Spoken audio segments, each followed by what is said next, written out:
నమస్కారం. ముందుగా బ్రహ్మర్షి పితామహ పత్రిజీ గారికి, స్వర్ణమాల అమ్మకు, రాఘవరావు సార్‌కి, రాజ్యలక్ష్మి అమ్మకి పాదాభివందనాలు.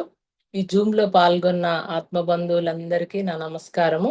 నా పేరు ఉమాదేవి. నేను షాద్‌నగర్ నుంచి మాట్లాడుతున్నాను. నేను ఈరోజు చెప్పబోయే టాపికు దత్తాత్రేయుల 24 మంది గురువుల బుక్‌లో నుంచి గురువు పట్ల శిష్యుడు ప్రవర్తన ఎలా ఉండాలి? అంటే గురువు ప గురువు పట్ల శిష్యుడు ప్రవర్తన ఎలా ఉంటే విద్య నేర్చుకోగలము అనే దాని గురించి చెప్తానండి. అయితే పూర్వకాలంలో గురువులు దగ్గర శిష్యులు విద్య నేర్చుకోవాలంటే, శిష్యులు వాళ్ళ భోగాలన్నిటిని విడిచిపెట్టి ఆ గురువును ఆశ్రయించేవారు. వాళ్ళు ఆ గురువు ఉన్న ఆశ్రమాలకి వారు వెళ్ళి వాళ్ళు అక్కడ గురువు వద్ద ఉండి వాళ్ళకి 12 సంవత్సరాలు వాళ్ళకెంతో శుశ్రూష చేసి, ఆ గురువు ఆశ్రమంలో అట్లా ఆశ్రమ జీవితం గడిపేవారు. గురువు గూడా శిష్యులందరినీ ఒకే రకంగా చూస్తూ, వాళ్ళందరికీ ఆశ్రమ జీవితాన్ని అలవాటు చేసేవారు. అలా 12 సంవత్సరాలు శుశ్రూష చేసిన తర్వాత గురువు చక్కగా విద్య నేర్పేవారు పూర్వకాలంలో. అయితే అలాంటి గురువు పట్ల శిష్యుడు ఎలా ఉండాలంటే ఫస్ట్ పాయింట్ ప్రేమగా ఉండాలట మనం గురువు పట్ల. గురువు అంటే మనం మన తల్లిదండ్రుల మీద మనకు ప్రేముంటది. మన భార్య పిల్లల మీద, మన బంధువుల మీద, మన మతం పైన, మన కులం పైన, మన దేశం పైన వీళ్ళందరి పైన మనకు ప్రేముంటది. కానీ వీటన్నిటికన్నా గూడా మనకు ఎక్కువ ప్రేమ గురువు పైన ఉండాలంట. ఎందుకంటే తల్లిదండ్రులు మనకు జన్మనిస్తారు గానీ, గురువు ఒక్కడే మనకు జన్మ లేని స్థితిని కలిగించేది ఆ గురువు ఒక్కడే. మనకు సత్యం ఏమిటో, అసత్యం ఏమిటో తెలియజేసి, మనకు ఆ జన్మనే లేని స్థితిని కలిగించేది ఆ గురువే గాబట్టి, ఆ గురువు పైన మనం ఎంతో ప్రేమతోటి ఉండాలి. అయితే అట్లా ఉన్నప్పుడే మనకు ఆ గురువు చెప్పే మాటలు, ఆ బోధనలు గూడా మనకు అబ్బుతాయి. అలా అలా ఉన్నవాడికే. అదే అజ్ఞానంలో ఉన్న వాళ్ళైతే అసత్యమే అదే సత్యం అనుకోని ఉండటం వల్ల ఎప్పుడు దుఃఖంలోనే ఉంటారు. ఆ దుఃఖంలో ఉండటం వల్ల వాడికి అంతా అశాంతితో ఉండి వాడి జీవితం అంతా దుఃఖమయంగా ఉంటుంది.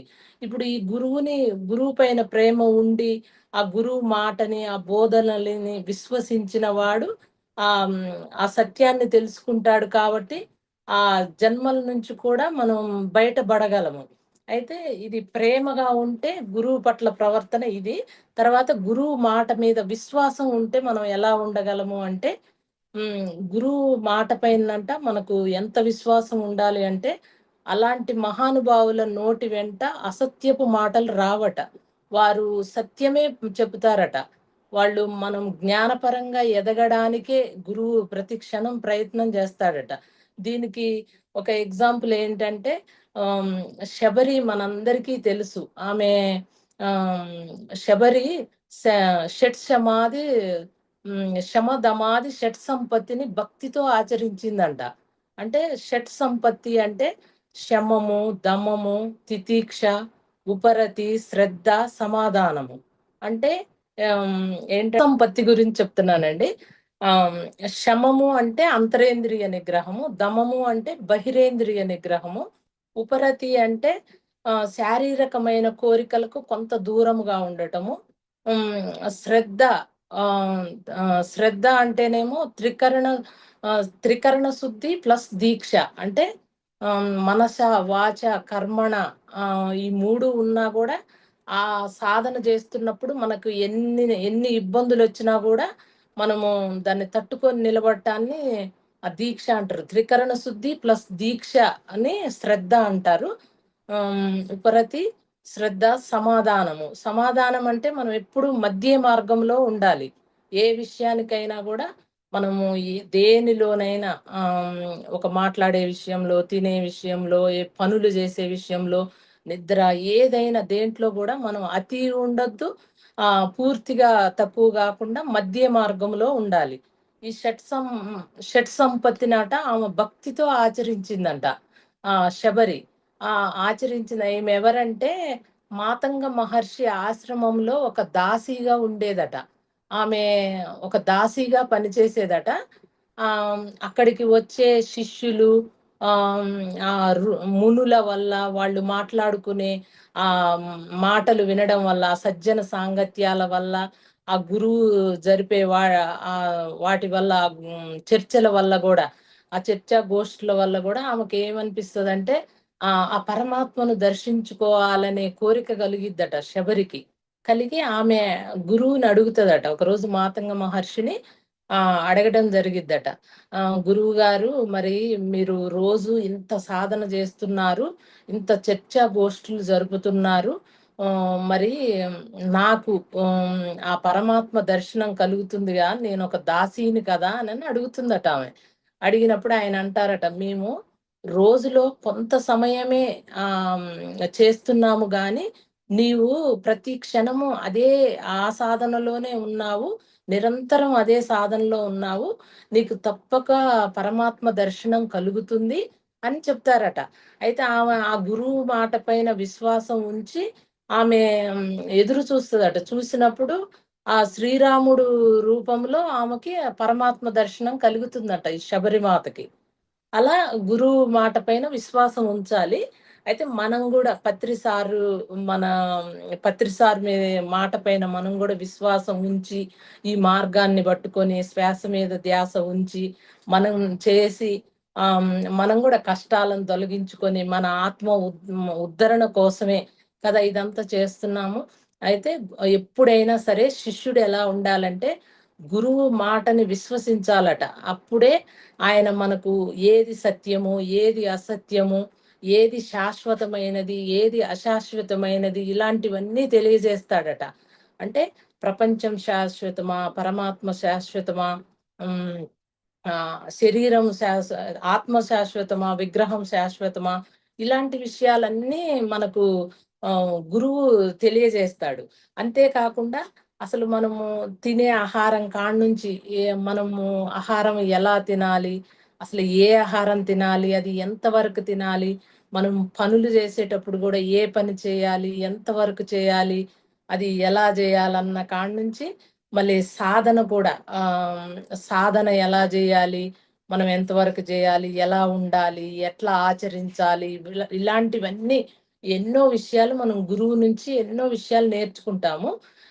కాబట్టి గురువు పట్ల ఎప్పుడు మనము ఆహ్, వినయంతోటుండాలట. ఎంత నేర్చుకున్నా గూడా శిష్యుడు ఇంకా గురువు నుంచి నేర్చుకోవాల్సింది ఎంతో ఉంటుంది కాబట్టి, గురువు పట్ల ఎంతో వినయంగా ఉండాలి. అయితే మనము ఒక అడుగు ముందుకు వెళితే, గురువు 10 అడుగులు ముందుకు వెళ్తాడట. మనము ఎంత ఎదిగినా గూడా గురువు పట్ల ఎంతో వినయంగా ఉండాలి ఎందుకంటే, ఆ గురువు ద్వారా మనం నేర్చుకున్న దాన్ని మనము విన్న బోధనలన్నీ ఆచరణలో పెట్టినప్పుడు మనం ఆనందంలో ఉంటాము. అనంతం వైపు పయనిస్తాము. అంతే కాకుండా ఆ అనంత లోకాల్లో ఈ ఈ ఎలా ఉంటాయో ఆ లోకాల్లో వాళ్ళు ఎలా ఉంటారో కూడా మనకు గురువు అర్థమయ్యేటట్టు చెప్పగలడు. అంతే మళ్ళీ శిష్యుడిని గూడా అగత్పాతాళానికి పడిపోకుండా ఆహ్, గురువే మనను పైకి తీసుకురాగలడు. అంతే కాకుండా ఈ జ జన్మ పరంపర, జనన మరణ చక్రంలో పడకుండా కూడా మనను కాపాడేది ఒక గురువే. అందుకే గురువు పట్ల మనం ఎంతో ప్రేమతో, వినయంతో, శ్రద్ధతో, కృతజ్ఞతా భావంతో హ్మ్, గురువు పట్ల మనం మెలగాలి.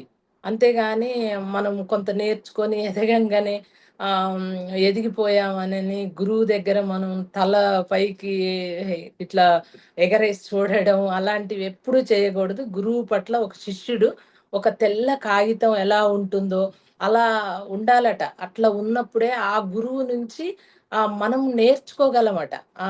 అంత వినయంగా ఉన్నప్పుడే. అది చెప్పేటప్పుడు గూడా ఎంత శ్రద్ధ అంటే ఇందనక ఆహ్, శబరిమాత దాంట్లో చెప్పాంగా, త్రికరణ శుద్ధి ప్లస్ దీక్ష. మనస, వాచ, కర్మణ, మళ్ళీ ఆ మార్గంలో ఉన్నప్పుడు ఎన్ని కష్టాలు వచ్చినా కూడా మనము అంత శ్రద్ధగా ఉన్నప్పుడే ఆ జ్ఞానం కూడా అబ్బుతదట. త్రికరణ శుద్ధితోటుండాలి. దీక్ష. ఇవన్నీ ఇట్లా శ్రద్ధగా, వినయంగా ఇలా ఉన్నప్పుడే ఆ గురువు నుంచి మనము ఎంతో నేర్చుకుంటాం. నమ్మకం గూడా ఉండాల గురువు పైన.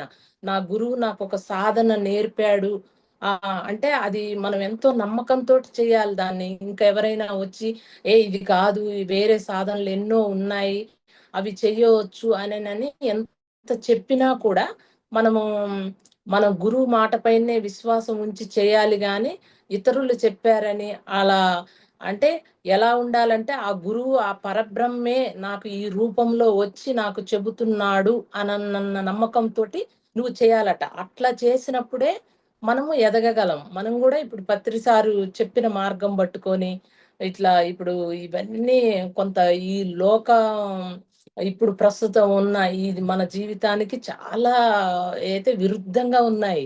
అయితే మనం అందరూ ఏమంటారంటే, ఏంటి ఇవన్నీ అనని అంటున్నారు. ఎన్నో మాటలు ఎన్ని పడుతున్నా గూడా మనము ఆ గురువు మాట పైనే విశ్వాసం ఉంచి, మనం మన ఆత్మ ఉద్ధరణ కోసమే ఇది చెప్పాడు.